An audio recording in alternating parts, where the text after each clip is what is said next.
Now this will tell us. And that's pretty conclusive. Still going. Close. I think he got it down. How strong is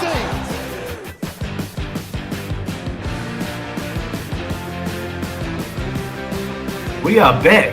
Thank you very much for joining us, everyone, once again. The Pick and Go podcast coming strong. Not a lot been going on the rugby field the last few weeks, but boy, we've got plenty to talk about off it. So I'm very pleased to welcome back the great Paul Moati. Paul, how are you? Very good. Looking forward to seeing some footy on the telly this weekend with the big test match between Australia and New Zealand. We're currently in level 3. Our producer is currently in level 4. These are the times we live in at the moment, but just happy that we're going to get some footy back on the telly this Sunday afternoon, early evening. I thought you'd been loving all this sort of boardroom bickering and shots back and forth in the media. It was like the Real Housewives of East Auckland or something the last few weeks. It's certainly you. I'll tell you what. Where's Netflix when you need them? They should be all over this. Yeah. This would make a great sporting documentary, and it sounds like the Australian administration and Dave Rennie are certainly quite keen to throw a few bricks at the All Blacks and New Zealand rugby in general. Yeah, absolutely. But before we fully dive into all that, I also like to welcome to the pod Richard Leddy, joining us once again. How are you, Richard?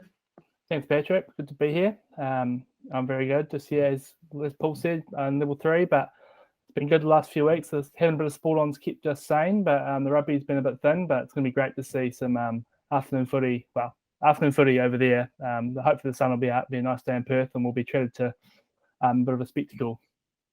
Yeah, for sure. I've got to say, this level 4 has been made a whole lot easier by the rest of the world deciding not to shut down their sport. Having all the NRL and all the footy over in Europe and everything going strong has made it a lot more bearable than the one 18 months ago, that's for sure. But like we said, it's been all happening in the back rooms of Sanzar and New Zealand Rugby and everything over the last few weeks while we've been away, but the end result is the Rugby Championship will be played in Queensland this year. Second straight year Australia hosts the majority of Southern Hemisphere rugby showpiece event. Paul, are you happy with the final result? Do you think it's a good conclusion, getting a few games over at Suncorp, bit on the Gold Coast, bit up in Townsville? I think it's probably the most logical solution to the sort of situation we find ourselves in. I think the Queensland government are quite, they're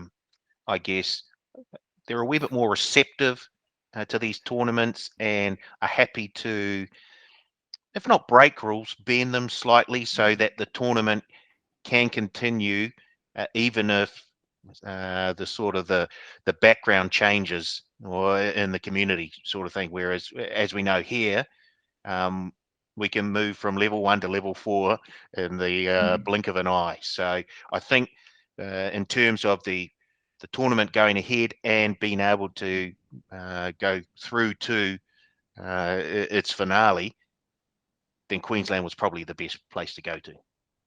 Sure. How about you, Richard? Is this a pretty good result, do you reckon? Yeah, I mean, it's about as good as you can get it. There's nowhere else in Australia that probably could have hosted it with the sort of case numbers elsewhere.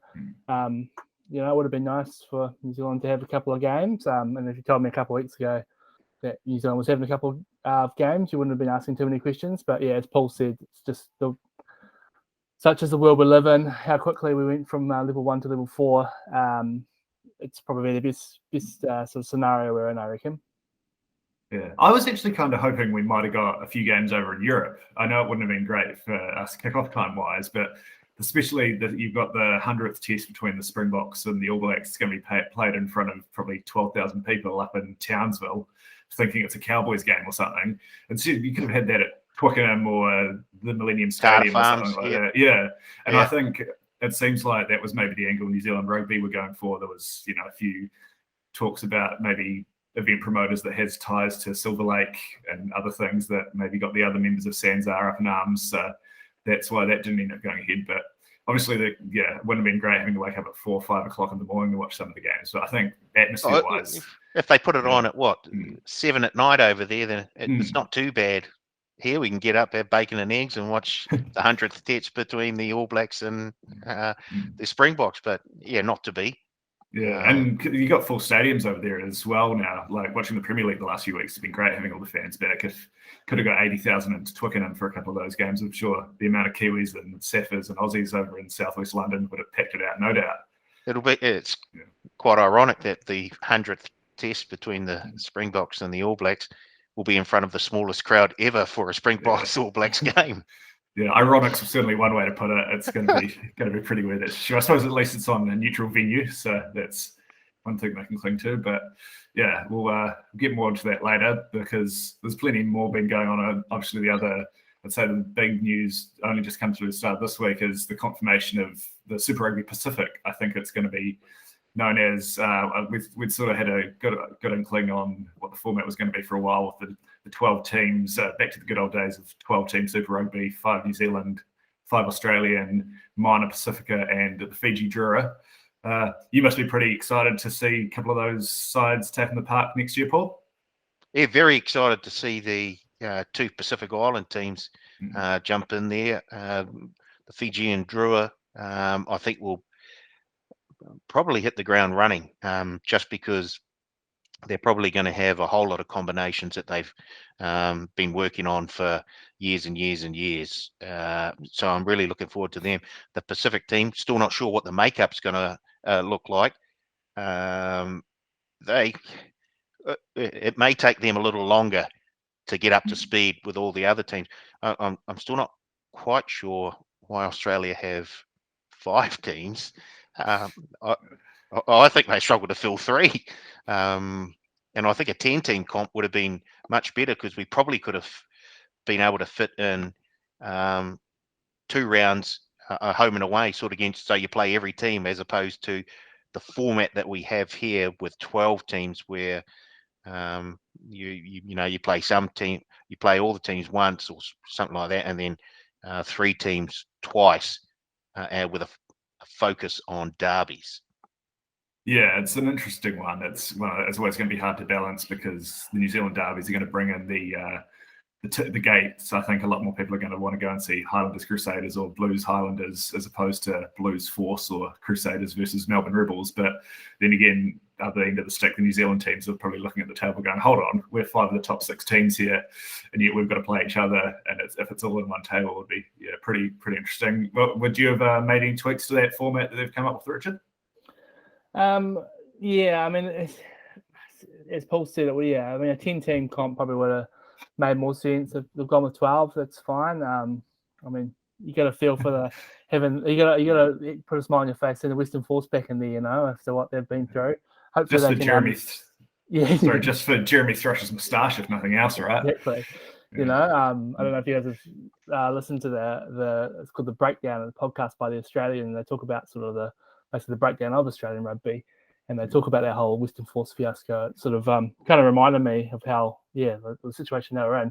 But with the 12, I think it's interesting they've gone with the playoff. I don't know if you've looked much into the sort of playoff, sort of just the 1v8. Having 8 of the 12 teams go through the playoffs. I'm not so sure about that. Maybe I have some thoughts on that. Yeah, there'll be a number of losing teams who make the playoffs. Having 2/3 of a competition make the finals is one of the great nonsenses in world sport. Yeah, so I don't know. You could have had maybe the top 6 or the top 2 having a bye in the first round or something like that, or even just having top 4. Or even a top 5 like they used to with the NRL back in the day, where I think the top seed had a bye the first week, and then 4 and 5 played an elimination one, and 2 and 3 played I quite enjoyed that sort of format, and I think 5 teams out of 12 sort of is a better fit than 8 tems out of 12 making the playoffs. You got like under 50% or 50% or under, but I think so that they can guarantee an Australian team makes the playoffs. Pretty much, yeah. Although it could be great, if the bubble bursts again week 1 of the playoffs, no worries, because all the finals teams are in New Zealand, so you don't have to worry about it. Yeah, but I thought, it seems like one of those things where maybe in the NBA it makes sense if you've got more than half the teams making the finals, because you pretty much never see an 8 seed beating a 1 seed. But in a one-off game, like all it takes is a random red card in the 3rd minute or something, and all of a sudden top seeds been bundled out after 14 weeks, which I think you could have a team who's 8th, won under half their games, and they're making the finals. Just I don't know, but they might. I don't know how long they've agreed to on that sort of 8 teams making the playoffs format. But I just thought it was kind of weird that they like play everyone and then you play 3 teams. It's sort of disadvantage to the New Zealand teams, as you said, because I think they're going to play either 2 of either the New Zealand teams, and I think it's the Moana Pacifica who are in the New Zealand conference. Speaking of conferences, I'm very happy to see the conferences gone as well. It was very confusing, that whole conference system and the Super Rugby as we knew it in the last few years. So it's gone, but I'm excited to see it though. It's gonna I really just hope that we can have a tight sort of competition, and just Moana Pacifica and Fiji team can put on some good performances and showcase the talent. There's so much there. Yeah, absolutely. I think. Sorry, I'll let you go, Paul. Oh, I was just going. Josh Ioane not going to the Pacific team. Don't jump ahead of the run sheet. Yeah. We'll get to him. Yeah, but I was going to ask. For me, the Fiji Drua in particular, I'm really excited to see, because there's so many local talents floating around in Fiji. I think you see every time their national team gets a run, they pull guys out of the local competition there who turn into stars and get pinched to go to France pretty much straight away. I think the first year they played in the Australian NRC, they actually won the whole thing like straight off the bat. So I wouldn't be surprised. I don't know if we can get a price on it just yet, but Fiji Drua to finish ahead of any Australian team on the ladder next year might be worth a little tipple if we can talk the bookies into it. Nice, I like that. I like the sound of that. I like that a lot. Yeah, hopefully they maybe get 1 or 2 guys back from Europe, and then there'll no doubt be some guns who've been playing sevens in the villages for a few years who just turned into superstars. So really excited to see them. But Moana Pacifica, probably the bigger question mark of the 2 new entities. We touched there Josh Ioane, who has he played for them in the game against Maori All Blacks in Hamilton at the end of the year before last, but he's headed just down the road to Hamilton instead of, I think, is it Mount Smart or South Auckland where they're going to be based? Were they going to share it, or I'm not sure. No, I think it might be up in the air, because they're sort of hoping to play games in Apia and Nuku'alofa, but that's probably not going to happen, at least for the first season. No, but when we get back to normality, it'll happen one day, Paul. Yeah, hope so. Don't we all? Yeah. Yeah. Josh would have been a good fit for the Pacifica team. I think there might be another off-contract All Black, current All Black, even not former All Black, who might be. I wouldn't be surprised to see running out in a Moana Pacific kit this time next year, though. But Bowden Barrett used to play with Bowden Barrett in Super Rugby at least. TJ might be captaining a certain international side on the weekend. Ali, yeah, he's off contract, and I think he's shown interest in playing, representing Samoa in the past day. I think he was saying it in League A, but So that would be beautiful to see. If you play for the Pacifica team, are you still eligible for the All Blacks? Yeah, there's we don't know the exact rules yet, but it sounds like they're going to be allowed to sign at least 3 All Black or New Zealand Rugby contracted players essentially, and then there's a bit of wiggle room around like ex-All Blacks coming back to New Zealand who want to play and things like that. So I think they need to have 80% of people who are eligible for Tonga Pacific Island teams. Yeah. And then it's, so I think that means there's 8 players that can play for anywhere. Be eligible for anywhere else. Well, it might bring back a few ex-All Blacks who've gone to Europe or Japan a season or 2 earlier than they normally would have, which would be great. It would be great they can then pass on all the knowledge and skills that they've picked up to the next group of players coming through. It would only make Pacific Rugby even stronger. Yeah, absolutely. I think the key thing for them, though, is going to be getting those pathways from Samoa and Tonga at a young age. You see so many guys like Shannon Frizzell, the Whanganukus come to mind, guys who come from Tonga at high school and end up being put into the New Zealand Rugby pathways and fast track towards the All Blacks. But hopefully we can see a few more of them sort of kept in the Samoa and Tonga systems, and Moana Pacific is probably a really good way to do that. So, like I said, it should be only positives for Pacific Island Rugby, you'd have to say. Big But time. more Hope on it it. doesn't go down that Sunwolves sort of route, started so promising, but then it kind of they didn't pick up too many. Yeah, didn't pick up too many wins in their time in Super Rugby. But No. I mean, the wins yeah, they did hopefully pick they up though. yeah, that's true. Yeah. I would like. I think they're going to have to build probably a more firmer foundation rather than just having sort of journeymen coming back, playing for a year or two, and then just cycle them all in and out again. Right? You're going to need some homegrown talent. Exactly. Yeah. And And it'd the be chat that Aaron Major might be coach. That's the current rumor. Yeah, I heard the Tana's name been thrown around once or twice, but yeah, I'm whose sure. name was that? Sorry. Tana Umaga, I think his name had been thrown around because he's involved with the Samoa coaching staff, but it seems like Major's got the inside running at the stage. Yeah. But yeah, just touching on that recruitment front, is there anyone you guys? I'll start with you, Paul. Is anyone you think might be a good player for, or a couple of guys from Mana Pacifica to target that floating around New Zealand rugby or overseas? Well, you just brought up Artie just a while ago, and you could probably throw his brother in there as well. He wouldn't look out of place on the wing for the Pacifica team. I know the little halfback down in the Highlanders country. Yeah, that's the interesting one, right? Because he's just re-signed with the Highlanders for a few years. Yes. I think he obviously wants to play for the All Blacks. But he's probably the sort of exact example of a talent that might end up playing for Tonga now. And if they do have them on, it's like a pathway there. But yeah, he'd be great for them. Yeah, he would. Yeah. Anyone you've got your eye on Rossi as well? I mean, all players who are probably, I think, still on contract, but there's a couple of front rowers up at playing for the Blues that could probably do with getting a bit more game time with Hodgman and Lalala starting. So Tuka Fasi and Kautua and Kuafi. Sorry, that was shocking. But I thought that either of them would be keen and proud to sort of play for Moana Pacifica. Obviously not next year. I think they're both still on contract at least another year. But those would be good ones. And an ex-All Black. Is Vicky Taylor still around? Is he still? Yeah, he's playing for Wasps, I think. Because he's actually one of the few who have renationalised or gone through the sevens process, so he is eligible to play for Tonga now, I believe. I'm not sure how long his contract is there, but I mean, someone like him, come back, play for a season or two, just to sort of as always swan song. As you say, he's sort of obviously shown interest in representing Tonga, so. Yeah, he'd be a good one. Did you have anyone run down, Patrick?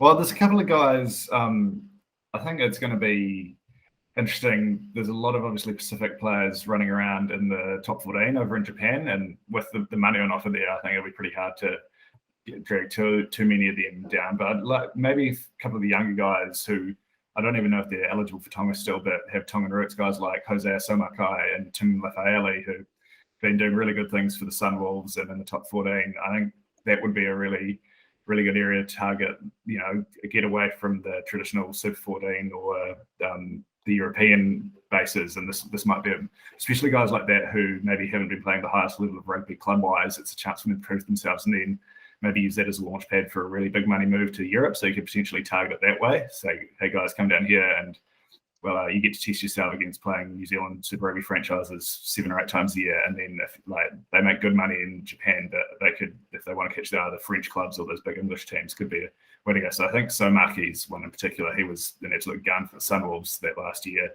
before they really fell off a cliff. I think I'd like to see what he could do in Super Rugby more full time. But yeah, and then obviously the guys like Luatua and Fikitoa who are going around overseas. It'd be cool to see them sort of come back. I think Luatua in particular, we missed so much of his better rugby in New Zealand because he went overseas at such a young age. Charles Piatow as well, another one who's obviously. I was going to ask because he's still playing. I think he's the highest paid player in the world at the moment. He went to Bristol for, so I don't think you'll be cheering up that contract. He made the right decision. Yeah, absolutely. I think Luatua might be a more realistic target. I think there has been talk of him being keen to come back to New Zealand, so that'd be one. He's a good leader as well. Maybe someone you can build that forward pack around. So yeah, plenty of I'm sure we'll see plenty of news around that to come. Obviously, they've signed. The name's escaping me. The former Australian prop who played for Counties against Manawatu the other week. He's lined up for There we go. Minor Shameless Pacifica. plug for Manawatu once Oh, again. no, Only took how Any long? chance? Wow. I was showing at counties there, but yeah, that's another example of getting some really good experience, veteran leadership up front, and you can sort of build a solid type of someone who's played 100+ tests like that. It's always going to be handy to have in the packs. But yeah, a lot of the water is still going to the bridge there. And I know another piece of transfer news Paul's absolutely dying to talk about is your boy Josh Ioane. He's moving into the house parties up north from Dunedin. They're going to be going on in Melville next year. Josh Ioane joining the Chiefs pretty much as essentially a straight replacement for Damien McKenzie, who was off to reap the riches in Japan, and then the great Marty Banks heading back to the Highlanders to replace him there. What do you make of all that, Paul? Interesting move, yeah. I guess not for Marty Banks. He's sort of he's folklore when it comes to New Zealand sort of rugby. But Josh moving back to the Waikato, yeah, I really thought that he'd be a great fit for the Pacifica team. So it's a bit of a loss for them, unfortunately. But I guess maybe he had a look and thought that his best chances of winning a Super Rugby Pacific competition was probably with a New Zealand franchise, and he's decided to go that way. So yeah, can't really blame him, but would be nice to see him in a Pacifica jersey. I wonder how much the opportunity to play under Clayton McMillan played into it as well. Obviously, he's been involved with him in New Zealand Maori camps before, and yeah, the sort of development job McMillan's done at both Plenty and the Chiefs in the past few years, it's obviously become a pretty attractive place for younger players to go and play. So I don't know. So McMillan head coach again next year, or I don't know what the exact story is at the moment. It's sort of one of those. He'll at least be an assistant. Yeah, it's one of those lingering questions where everyone's too afraid to ask. Who do you want to go for? The guy who went like 0-11, or I imagine the New Zealand Rugby have got some peeps and headhunters going around European rugby desperately trying to find Gatlin a job up there, trying to tempt him back or something. Well, I think they're talking about already signing him on for the Lions 2025. So who wouldn't want to see a repeat of that amazing rugby that they produced over those last two tests? It sort of played right into the Springboks' hands. It's like, it was strange. I'll take on your sledgehammer with my slightly smaller sledgehammer sort of tactics here, but probably about time. I think we've covered all the news in the world of rugby, unless there's anything else you guys want to touch on before we move to Western Australia for the third Bledisloe Test of 2021. How good. You're pretty fired up, Paul? I'm really looking forward to it, and it's had a great time for us. Kick off at 6 o'clock on Sunday night. First proper afternoon Bledisloe Test in a few years. There was a game last year, but that was about 4:30 or something. But this is what must be 2 o'clock start over there, is it? Yeah. Brilliant. It's fantastic. Yeah. And the NRL have been kind enough to schedule that Bulldogs Tigers meaningless game opposite it as well. So nothing to. 8 o'clock game. Oh, that's great. What a Sunday of sport. Oh, it's going to be great. But thank God we've got nowhere to go, right? Exactly. But I take it from your grin and smiling tone there, Paul. You're not too concerned about the absences of Whitelock, Smith, Moanga, Coles, whoever else isn't going over. No, that's a big chunk. That's a huge chunk of experience. You could sort of argue that Whitelock and Moanga were probably two of the top 3 or 4 players for the All Blacks in the last couple of months. So I think that's a big. I know we've got some guns who come in, but they sort of. I mean, Bodie hasn't had as much sort of rugby under his belt as you probably would have liked heading into this. So yeah, I do. I think this isn't going to be a walkover. Are you feeling the same way, Richard? Do you think we've got a game on our hands on Sunday, Ava? Yeah, definitely. I mean, when you look at the likes of those names, especially sort of Whitelock and Smith, probably for me. I mean, Moanga's great, but you got a pretty handy guy who can slot into to 10 and Bowden Barrett there. But Yeah, I mean, Whitelock's just been immense the last couple of years. I mean, for his whole career, but like he's just like a fine wine, and getting better with age. And Smith similar, like he just has been playing some incredible rugby this year. So, and once again, we've got some pretty handy guys that can come in and fill those shoes. But yeah, I think we'll, especially with this camp probably being a little bit disrupted with everything going on, I reckon that we could be in for a bit of a battle in our hands. Yeah, for sure. I think for me, you're not going to be shocked to hear this, but I think it's the absence of Smith is that's probably the biggest issue of the three. Obviously, Mo'unga and Whitelock are both absolute guns.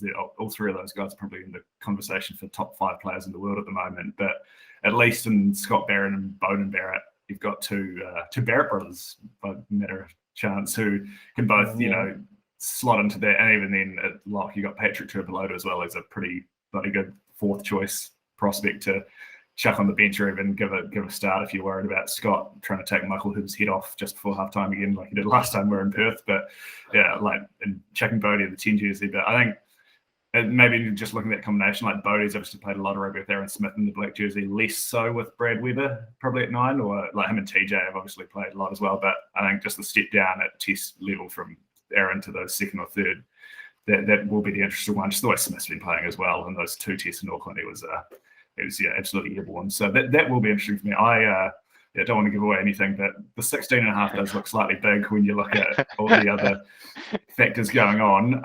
Do we have a curse on the way, or? Yeah. Oh god.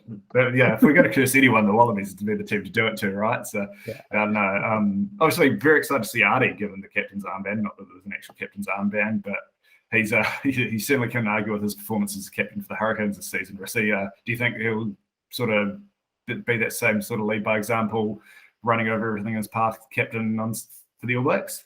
Yeah, absolutely. I mean, he just wears his heart on his sleeve, doesn't he? Mm-hmm. I just think back to that game against the Crusaders when he did his knee, and he stayed on. He got a couple of turnovers on one leg, forced a few penalties, was just chasing ball. Yeah, I mean, he's a guy who just wears his heart on his sleeve.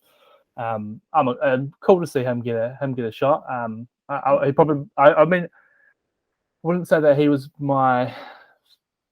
who I thought they were going to go with. We'll say that, but I think he'll be good. He'll step up to the challenge, and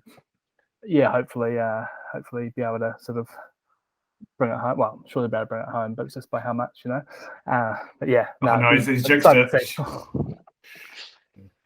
Wow. Was Artie a surprise choice for you as captain as well, Paul? I think he was the only choice. I know there was talk about Cody Taylor maybe being in the mix, but for mine, I think Artie was by far and away the standout choice to captain the All Blacks in the absence of all those other players that we haven't got. It was a no-brainer for mine. I don't know why we had to wait so long, or why there was all this. I guess they just wanted to give the media something to talk about for a few days, but for mine, he was done and dusted. Bang, give him the armband. Yeah, I sort of thought Bodie might have been given a run just because he has captained the side previously. Sort of seniority, but just the way Artie played as captain of the Hurricanes this year, he hopefully have a bit stronger supporting cast around him than he did some of those games during Super Rugby Aotearoa. But I'm hopeful we'll see a huge performance from him on Sunday afternoon. I suppose that leads us on to naturally what the team's going to look like. I think John Plumtree was on the radio or somewhere yesterday saying they're not going to, go too crazy and it'll probably just be like replacements with the guys who haven't travelled. Are you expecting a pretty familiar looking team, Paul? Yes, I don't think we're going to see too much sort of anything out of the box. I think we're going to see a stock standard All Blacks team here. It sort of almost picks itself. I can't really see anything outside any sort of huge surprise. Once again, let's just name the bloody team so we can actually talk about how they match up, as opposed to still, having to wait. In fact, I'm sure they've already picked the team. Oh yeah, they would have known on Monday. Correct. Yeah. Yeah, I don't know. I guess it's just a mind games thing. But are there any players you might like to see get a run who haven't so far, Richard? Or are you thinking it'll be pretty chalk and cheese once again? Yeah, probably pretty chalk and cheese. You know, you look so those first two matches, the combination, they sort of built up and playing into that sort of second half. The combinations are really there and sticking. So there's a few of those key players out, but I think there's they're pretty clear replacements for all four of them. And I think nothing too wild. Not expecting. Weber or TJ starting? What are we thinking? That's probably the biggest toss-up, right? Yeah. Of the replacements. I'm going TJ. Yeah, TJ. I'll go Weber. I just reckon you'd rather have TJ coming off the bench, but I was just about to say I'd rather have Weber coming off the bench. Okay. Yeah. I'd probably rather have TJ start and TJ off the bench, but Plus TJ already has a combination. That is probably a good point. With Barrett, with their time at the Hurricanes together. So, and then if they want to move Damo into first five and bring Brad on, and you got and then hello, we got another combo. Yeah. Escape logic. Yeah. Or is it a good chance to build other combinations? Bledisloe Cup's already in the bag. Might as well. Rugby Championship isn't. No. Yeah. No, that's true. But you've got to think the focus is going to be on beating South Africa twice, right? If you do that, you're probably going to, I don't know. Yeah. I think we'll be doing well to beat South Africa twice, but that's a different story for a different podcast. So. Well, if we play like the Lions, we have the same game plan as the Lions. We probably won't beat them twice. We may not even beat them once. Yeah, I don't think we'll have the same game plan as the Lions. That's just my hunch. But I think it'll also depend on what the arrival date of a couple of those babies due in the next 6 weeks or so are, and when a few of those boys can jump on a plane. So interesting. So you're saying induce. No. I want Aaron Smith saying on this side of the Tasman, so if the Bunnings MPC gets going again, we can get him in green and white. Here we go. Another shameless plug. It's just, I've been very clear about this. Now, I think probably the most interesting selection is on the other side, though. For me, if Samu Karevi comes back in for the Wallabies, that could be a huge sort of bonus for them, just the way their midfield looked. And those two tests at Eden Park, and especially against France, it was a bit all over the show. And just that direction and I don't know, the on both sides of the ball. Yeah, the threat Karoo poses with and without the ball in hand. That's a real game changer. Obviously, Bowden Barrett probably still has nightmares about what Karoo did to him last time these two faced off at the stadium. I think if we see him in the lineup, that'd be a huge plus for Australia, right? Oh, big time. Yeah. Makes a huge difference. And what do you say? We may see a little 1 or 1.5 point move in the line when the teams get named. So, yeah, although we're not quite at that stage yet, I'm very happy to take the plus at the moment. Right, we might as well get to it. So, Paul Marty, are you going on record with your best bet? Plus 16.5, please. Yeah, no, that's what I thought. Richard Leddy, what's your best bet? Yeah, times 2. Oh, jeez. Get on the All Blacks now, because, that's 16.5. We've jinxed the Aussies. 16.5 looks very good for mine. You just think about what happened. Even the last few times we played the Wallabies over in Australia, there was obviously the test in the rain at ANZ Stadium where ran all over them. But before that, the Suncorp test last year where they won, and then 47-26 in Perth. Yeah, they've won 3 of the last 5 between the teams over there, so it's definitely enough to take such a big line. I think they would have learned a lot from that. Those first 2. They were never really in that first test, but it was a lot closer than it should have been. In the second test, the All Blacks kind of ran away with it a bit in the second half, but I think they would have taken some learnings from that, and they will have. I think they'll keep it tight. Sure. Just in terms of numbers on a point start, Paul, what are those, say, the 3 big outs, considering Dane was probably a question mark anyway, but Smith, Moanga and Whitelock, if they're playing, what do they add to this point start? I think they're around the 21.5 point line with those 3 boys back in. I know it's when you've got an abundance of riches, like the All Blacks do, you you can sometimes get slightly carried away. Oh, but we've got this guy to come in, and we've got this guy to come in, and this guy.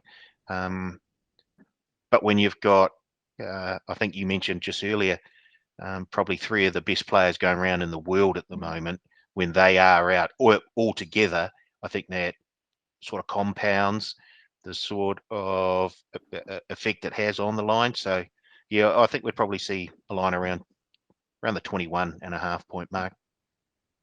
Fair enough. I was interested to see in the media as well.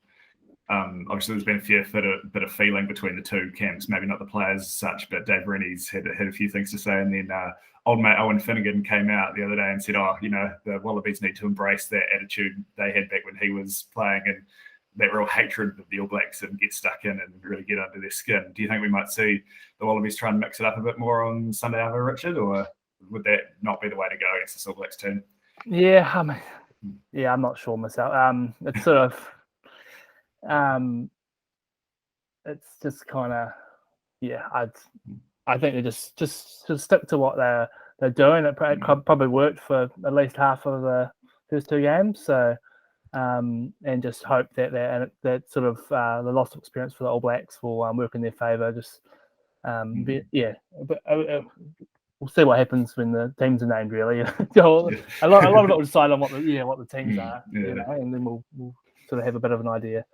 Yeah, I personally think it would be a bad idea. Like, I'm all for mixing it up on the field, but I just think it was when the systems broke down in those 2 tests and the All Blacks could rely on their individual brilliance. That's when the tries were created. It was all sort of length of the field stuff. You had Will Jordan or Sever Reece just do it. Where I think the Wallabies, they're at their best where they keep everything really structured and force the All Blacks to sort of create plays from slow, static ball, and that at least the forward pack, they've got their really strong defensive line and can get up, and then if they do, maybe add in a couple more strike weapons like Karevi and even Suliasi Vunivalu, Merika Korobidi should be getting a full test here as well. They've got a little bit more X factor on the outside, so I wouldn't be going too crazy, but obviously worked for Owen Finnegan, so I can see why he's saying that. Must be pretty frustrating for a few of those older Wallabies who were the last ones to get their hands on the Bledisloe.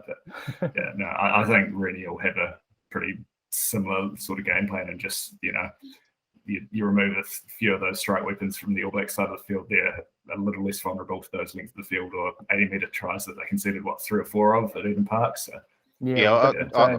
I think they match up quite a bit better this time round than the last 2 times that they've met the All Blacks. And I think when you bring aggression into the game, and when you do that, you do have there's a chance that you start to lose all that structure that you've had. I think the only reason you usually bring aggression into the game is to bring the other team down to your level of play, because you don't quite match up with them. So you're playing the game right to the line of the law, probably just over the wrong side of the line of the law. But if the referee lets you get away with it, then fine and good. But I think if you introduce aggression, you usually do it to bring the other team down to your level of skill. And if you can do that and it upsets them, all well and good. But I think this Australian side is actually good enough to actually foot it with the current All Black squad that we have over in Perth at the moment. And I don't think the All Blacks there's not many guys yet on that team you'd say that are targets who are really likely to lose their rag and sort of get dragged down to it, right? The All Blacks, they've always been pretty good at sort of avoiding all that stuff, and probably since the McCaw era, they're not going to get sucked into it. Where maybe if it was against a South Africa or an England, you got a few more volatile characters, but particularly in that English forward pack, that might go for a bit of that. But I just can't see it being the best way to get the better of the All Blacks. It's just me though. So. Well, I think you target Bodie, because then Geordie's going to jump in there. or another set of brothers who might be playing blindside flanker and left wing. Correct. Yes. So anyone's going to screw him into a scrap. Probably those two, right? Yeah. And, we've got best bets from everyone, 16.5 all round. So back the other side of that as soon as you can once you hear this, punters. Give you that advice for free. Have we got a bit of value for the punters though? I'll start with you, Richard. I assume New Zealand 1 to 12 at $3.60. Of course, Thought that was quite a nice value for that. Yeah. Cool. And Rugby Championship bonus back would come into play there as well, There you potentially. go. Paul, could you share the info on that for the punters? Yeah. Well, we've got the NRL bonus back on all games this weekend, the final round of the regular season, and we've also got a bonus back on this test match between the Wallabies and the All Blacks. Just place a pre-match winning team and margin bet, and if your team wins, but you've got the incorrect margin, we'll refund your bet up to $30 as a bonus bet. Once again, just head to the tab.co.nz website and head to the Punters Lounge, and you'll find all of the T's and C's regarding that promotion that we've got on the Wallabies All Blacks Test match this Sunday. And a load of other promotions on there as well. So I'm going to get stuck into. How about a value bet for us, Paul? Yeah. I'm going to go with the Australians to win the first half at $3.65. I think they're going to come out fired up and might just catch the All Blacks just on the back foot slightly, and I think they might just be able to take a lead into half time. So Wallabies to win the first half at $3.65. Very nice. I'm going for an old favourite, just New Zealand 11 to 20 at $4. So I'll reliable whenever I'm on a bit of a rough streak. Just go back to that one. So yeah, sticking with the 11 to 20. That's my go. Runs in 11 to 20. Oh, so much. It's one of the great bets. I was just looking at my bets, so the 1 to 12 and the plus 16.5. So naturally, they'll probably win by 13 to 16. So get on that, punters. Maybe we can get an 11-point win with the All Blacks scoring 2 late tries to go from the halftime deficit to. We've got a massive middle there. We could all be winners if it After Australia win the first half. Yeah. Speaking of though, no teams named, of course, though, but I'm going to get us to do a bit of wild speculation, as is always my want on the podcast. If you had to toss out a try score bet for the punters, Richard, who do you think might be getting across the line? I'm going to keep it relatively safe and go with Bowden Barrett. Fair enough. Love scoring tries. He'll be in the 10 years, you're right. Yeah. I think he'll be starting 10. He's got pretty good try scoring record, and I can just imagine him sneaking through. 16 good gap and under the posts. Yeah, no, I don't know who'll be at 10, but for Australia, but I can definitely see that. How about you, Paul? Who have you got your eye on?